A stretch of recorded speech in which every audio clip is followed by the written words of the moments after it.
In World Sailing Case 14, boats were split between sailing towards the shore to get out of an opposing current, or staying offshore for more wind. After two overlapped boats rounded the windward mark, the red boat luffed and informed the blue boat of their intention to sail towards the shore.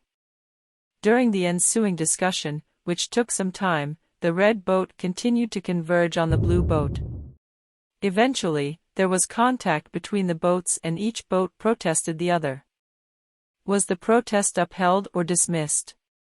Stay tuned as we consider a similar case. In U.S. Sailing Appeal 13, two overlapped boats were reaching towards a leeward mark over a mile away, with the leeward boat flying a spinnaker, and the windward boat on main and jib only. The overlap was established while the boats were within 2 boat lengths of each other, but at least 1 boat length apart. The leeward boat sailed closer to the wind, the boats' courses converged, and they ultimately made contact.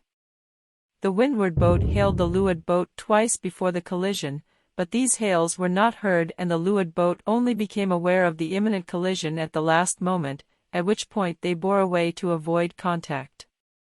The collision did not result in damage or injury. Pause the video here if you'd like to consider these cases before I discuss the rulings. Here's how the juries in these two similar cases applied the racing rules. The leeward boat in both cases was subject to Rule 17, which states that, when a boat clear astern becomes overlapped within 2 of their hull lengths to leeward of a boat on the same tack, they shall not sail above their proper course while the boats remain overlapped on the same tack. In Case 14, the leeward boat claimed that they were sailing the course that would get them to the finish line sooner, by getting out of the opposing current and sailing closer to the shore. In Appeal 13, the mark was a considerable distance away, and one boat was flying a spinnaker while the other boat was on main and jib only.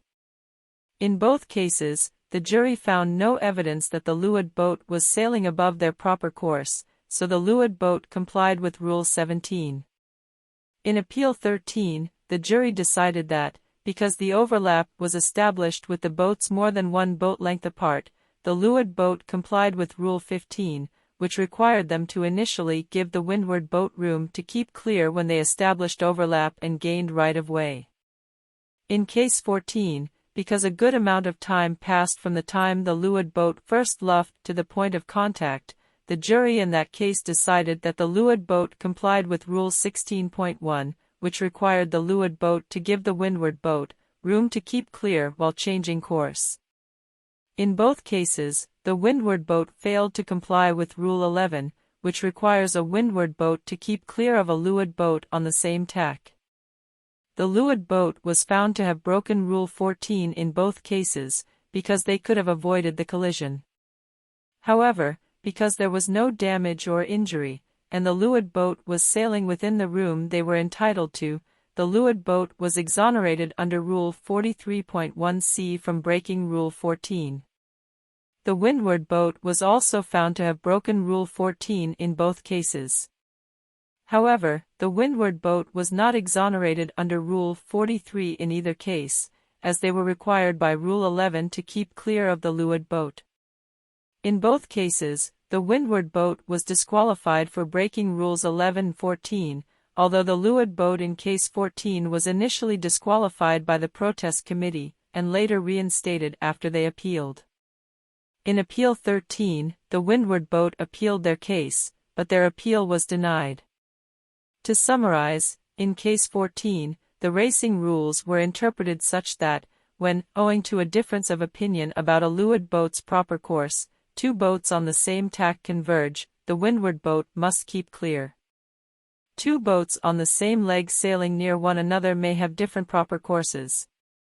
Similarly, Appeal 13 was summarized this way: different boats may have different proper courses at any given moment. When those proper courses conflict, the leeward boat subject to Rule 17 is entitled to sail their proper course.